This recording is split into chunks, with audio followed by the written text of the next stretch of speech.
조직의 기능을 보면 과연 어떤 정보 조직으로서의 기능을 했는지에 대한 좀 분석을 요청드리고요. 그리고 이 모두 발언에서 말씀하셨던 이 업무 역할 부분들을 어떻게 할지에 대해서 다시 한번 후보자의 말씀을 들려주십시오. 왜냐하면 사실은 지난 3년간 보면 우리 정부의 대북 정책과 대외 정책의 그 대외 정책이 상당히 좀 극단적이지 않았는가? 극단적인 대로, 극단적인 대북, 극단적인 대중.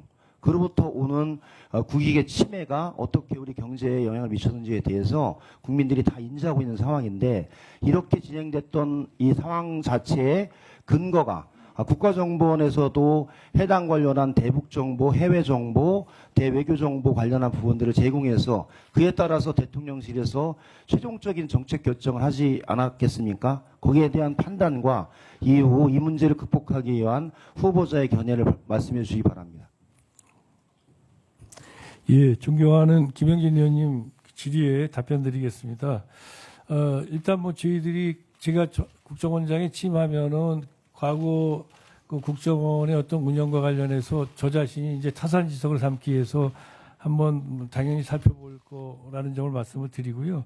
그리고 말씀하신 것처럼 어쨌든 간에 국정원이 국가 어떤 외교, 통일 외교 안보, 그다음에 통상 이 모든 방면에서 국가 정책이 제대로 나아가고 그리고 그걸 통해 가지고 국가가 좀 국익을 증진하는 방향으로 나가야 되는데 과연 과거 정부가 그랬는가? 거기에 대해서는 뭐 제가 국정원장으로 지금 취임하기 위해서 청문회에 나와 있기 때문에 어떤 평가의 말씀을 드리기는 좀 어려울 것 같습니다. 다만 앞으로 어쨌든 간에 지금 중요한 것이 대통령께서 말씀하신 것도 안전하고 평화로운 나라라는 이제 모토를 말씀하셨습니다. 그래서 안전하고 평화로운 나라를 만드는데 저희들이 진력을 다할 것이고, 또 중요한 것은 국익중심 실행 외교인데 저희 이 국정원이 하는 것은 정책을 수립하거나 집행하는 것이 아니고 각 부처가 수립한 정책을 집행하는 것을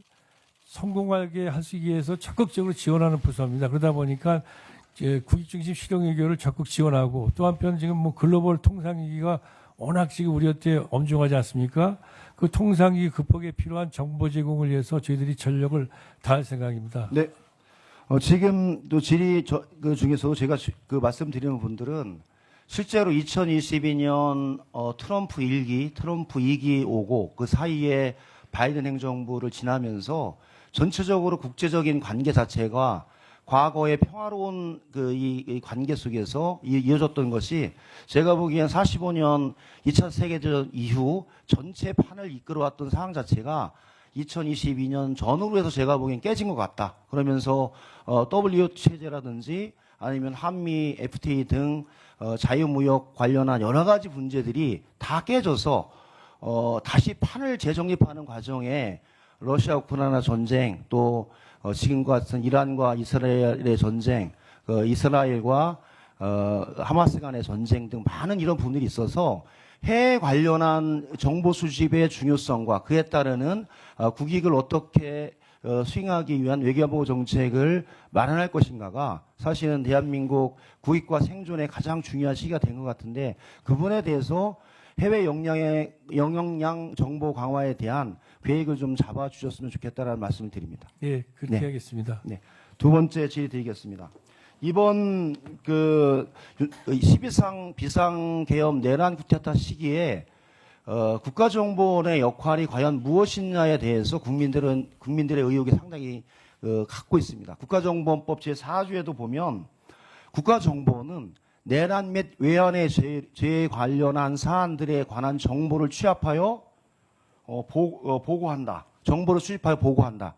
이게 국가정보원법에 있는 임무예요. 그런데 실제로는 해당 사안 자체에 대해서 전혀 진행되지 못했습니다. 즉 윤석열 비상계엄 내란 관련한 기소와 재판의 과정을 보면 실제로 2004년 3월에서 4월경부터 비상계엄에 관한 모의, 그 다음에 여러 가지 회의들이 진행이 됐고 절차적 과정들이 진행이 됐던 과정을 국가정보원은 전혀 인지하지 인지한 건지, 인지한 건지, 인지하지 않았는지에 대한 것도 불분명하고, 그에 따른 조치도 없었다는 거죠. 그래서 이 문제는 저는 국가정보원장으로 취임을 하면 반드시 사실관계를 확인할 필요가 있다는 말씀을 드립니다.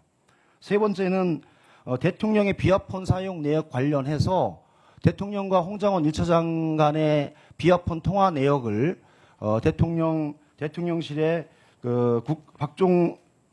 박종준 대통령 경호처장과 조태웅 원장 간의 대화를 통해서 비화폰 사용 내역이 삭제된 경위, 이것도 대단히 중요한 사안이라고 저는 봅니다.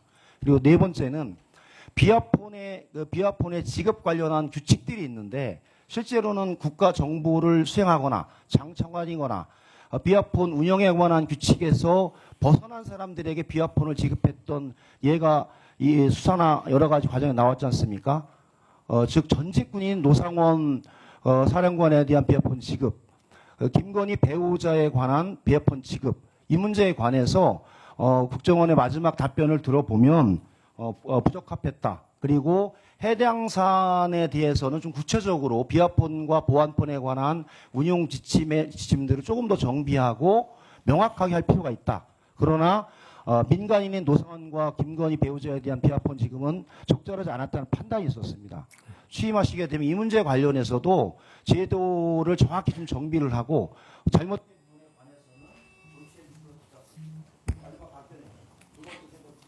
관해서는 예. 그 말씀하신 것처럼 이제 저도 사실은 뭐 국정원이 가지고 있는 그 내란 외환에 대한 그 정보 수집, 이것이 국정법에 명기돼 있지 않습니까? 그래서 초보적으로 저도 이 청문회 준비하는 과정에서 물어봤습니다. 그랬더니 나온 대답은 국정원이 조사권이 있는데 그 조사권이라는 것 자체가 너무 취약해서 군부대 같은 경우는 군부대 앞에도 들어가지 못, 정부도 못 들어간다, 이런 얘기를 들었습니다. 그래서 어쨌든 간에 들어가서 좀 더 살펴보고 또 실제 국정원이 내란 위안에 대한 정보를 수집할 수 있는 그런 나름대로의 어떤 권한을 가질 수 있도록 하는데 한번 좀 어떤 방법이 있는지 찾아보도록 그렇게 할 생각입니다. 그리고 나머지 비화폰 기록 삭제나 이런 것들에 대해서는 초보적으로 물어봤습니다만 하여튼 좀 더 살펴보고 나서 정보위에 보고를 드리도록 하겠습니다. 네, 김예 고맙습니다. 이어서 권영세 의원님 질의 순서입니다. 예, 권영수 의원입니다. 우선 후보로 내정되신 거를 축하드립니다. 제가 한 10년 또 20년 가까이 됐네요. 네, 20년 됐습니다. 통일부 장관 계실 때 제가 외통위원으로서 같이 마주했던 기억인데 다시 한번 축하드리고, 우선 우리 존경하는 김영진 의원님 말씀하신 부분과 관련해서 내란이든지 뭐 계엄의 문제라든지 이런 부분에 대해서는 틀림없이 분명히 밝혀져야 될 텐데, 아까 그 전에 우리 또 김병기 의원께서 이 국정원이 이 정권 교체기에 여러 가지 정치적인 흐름을 타서 정치화되는 부분은 좀 조심해야 된다, 이런 측면을 고려할 때 이런 부분들은 지금 특검이 지금 이 임명이 돼서 수사 중에 있으니까 특검 쪽에다가 전적으로 맡기고, 거기에 대해서 국정원 입장에서는 뭐 자료 제출이라든지 이런 거를 제대로 하는 거가, 수사에 협조하는 거가 그게 현명한 방법 아니겠습니까? 예, 존경하는 권영세 의원님 질의에 답변드리겠습니다. 기본적으로 특검에서 하는 거가 가장 기본이고요. 다만 뭐는 이제 저희 내부의 어떤 그 나름대로 좀 조직을 정리하는 과정에서 살펴보는 정도로는 해야 되지 않을까, 이제 그렇게 판단하고 있습니다. 예, 국정원이 지금 우리 다른 기관도 마찬가지지만 우리가 이제 정권 교체가 여러 차례 됐습니다만은 아직은 우리 공직사회가 정권 교체에 이 나름대로 익숙하지는 않은 것 같습니다. 그러다 보니까 정권 교체 때마다 이 테크노크라트들이 흔들려서 제대로 일이 진행이 안 되는 그런 모습을 보이는데, 그런 부분은 우리가 좀 더 피해 나가야 될 필요가 있고, 특히 정보기관은 더욱더 그런 부분이 중요하지 않겠나, 이렇게 생각이 됩니다. 저도 97년도까지 국정원에 있다가, 당시는 안기부지요. 그래서 그 뒤에 이제 DJ 정부로 넘어가면서 국정원이 흔들리는 모습을 보고 참 많이 안타까웠는데, 그런 모습이 앞으로는 좀 없어야 되지 않겠나, 이렇게 생각이 됩니다.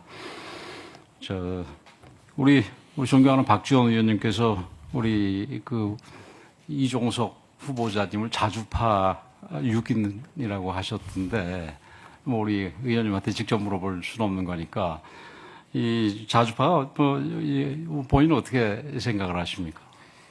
그 존경하는 박지원 의원님께서 그 좀 국민들께 편하게 쉽게 설명드리려고 그런 표현을 쓰셨다고 생각합니다. 저는 뭐 기본적으로 자주를 지향하고 누구나 그렇지 않겠습니까? 그렇지만 그러니까 자주 의미가 뭡니까? 제가 말씀드린 것처럼 한 나라가 나름대로 보다도 주권국가처럼 당당하게 사는 건데 그걸 갖다가 원하지 않는 사람이 없기 때문에 뭐 당연한 얘기죠. 예, 그거는. 당연한 얘기라고 봅니다. 그런 예. 점에서 제가 지금까지 살아온 점에서 자주파도 동맹파도 아닌 저는 그냥 실익을 따라왔는데 그렇지만 박 의원님이 그렇게 표현하시는 걸 제가 뭐 부정해서 하지 마세요라고 말씀을 드리기는 어려워서 말씀을 못 올렸습니다. 본인이 그럼 자주파라고 불릴 만한 뭐 행동이라든지 주장이라든지 이런 건 없다고 생각을 하세요? 저는 20년 전에도 한쪽에서는 이른바 보수적인 데서는 자주파라고 저를 비난했고 진보적인 데서는 동맹파라고 비난을 했습니다. 어차피 국익을 따라서 대통령 모시고 일을 하다 보면 양쪽을 다 가게 되거든요. 그러다 보니까 자동파라는 표현을 썼는데 뭐 진보 쪽에서 예. 동맹파라는 오해도 이제 본인은 지금 오해처럼 얘기를 하시는데 받으셨다 그러는데 그 통일부 장관 시절에 미국 대사의 면담 요청을 한 4개월 동안 미룬 적이 거절한 적이 있었습니까? 그렇게 없었습니다. 예. 통일부 장관이 아니고 예. NSC 차장 때 예. 미 대사를 제가 처음에 자주 안 만났는데 그 이유는 당시에 외교부 차관보가 이수혁 차관보였는데 차장님이 청와대에서 너무 미 대사를 자주 만나면 외교부가 할 일이 없습니다라고 그래서 처음에 조금 뜸하게 만났다가 항의가 들어와서 자주 만났습니다. 그때 이건 외교부의 요청이었었습니다. 사실. 예. 뭐 이해합니다. 사실은 우리 같은 나라에서 적극적으로 외교를 할 필요가 있고 그 외교는 나가서뿐만이 아니라 안에서 할 필요도 있는데 어떤 면에서는 우리나라가 외교관이 활동하기가 가장 좋은 나라랍니다. 그런 면에서 이 어떤 질서 없이 모든 공무원들이 각자 다 이렇게 이 대사들을 상대하는 거가 좋지는 않겠습니다만은 그러나 거절한다는 얘기가 나올 정도로 뭐 안 만나는 것도 옳지는 않다고 이렇게 생각을 합니다. 자, 지금 자주파 얘기 관련해 가지고 또 우리 박지원 의원님이 지금 위성낙 안보실장에 대해서는 완전히 찐미라고 얘기를 했습니다. 그럼 두 분 간에는 뭐 어떻습니까? 뭐 이 과거에도 호흡을 맞춘 적이 있었습니까? 어떻습니까? 예, 제가 NSC 차장일 때 이성락 실장님이 그 당시에 NSC 사무처의 정책조정관으로 같이 일한 적이 있었습니다. 지금 이제 우리가 앞으로 일해 나가는데 이제 뭐 본인이 자주파라는 거 그냥 우리 각 국가가 주권을 가진 나라로서 뭐 스스로 결정해야 된다는 아주 당연한 정도라고 생각을 하신다고 얘기를 했는데 지금 상황을 보면은 우리 북한 문제만 보더라도 뭐 이제 국정원이 북한 문제뿐만 아니라 여러 가지 다 봐야 되는 부분이지만 이게 북한이 러하고 유크레인 전쟁을 계기로 해서 굉장히 밀착이 돼 있고 또 중국도 미중 간의 경쟁 과정에서 이 북한한테 굉장히 가까이 가 있는 상황입니다. 사실은 제가 중국 대사를 하던 시절만 하더라도 북한에 대해서 굉장히 부정적이었었는데 그게 이제 사드 배치 이후에 이제 문재인 정부 내내 그다음에 그 이후 정부에서도 거의 뭐 접촉이 끊어질 정도로 없는 상황이고 이런 상황에서 이 북한 문제 하나만 보더라도 저쪽은 러시아, 중국 이런 식으로 함께 나오는 상황에서 우리 입장에서는 이게 우리 혼자 자주적으로 뭐 이게 그러니까 러시아, 중국과 연결된 북한을 상대하는 게 옳다고 생각하십니까?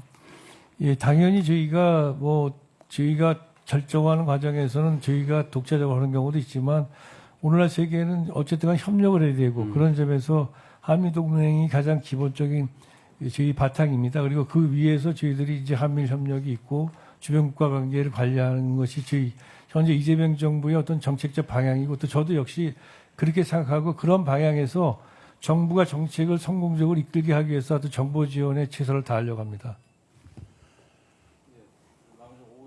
네, 감사합니다.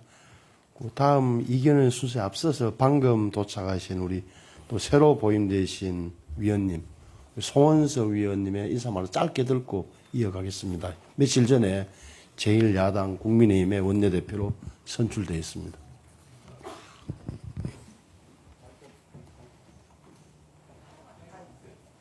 안 되나요? 예, 그 국민의힘 원내대표가 되어서 정보위원으로 보임된 송원석입니다. 우리 존경하는 신성범 위원장님을 비롯해서 양 간사님 모시고 정보위 활동 잘 하도록 하겠습니다. 여기 오니까 정말 평소에 존경해 마지 않던 우리 박지원 선배님이 계신 거 알았습니다. 고맙습니다. 열심히 하겠습니다. 네, 질의를 계속 이어가겠습니다.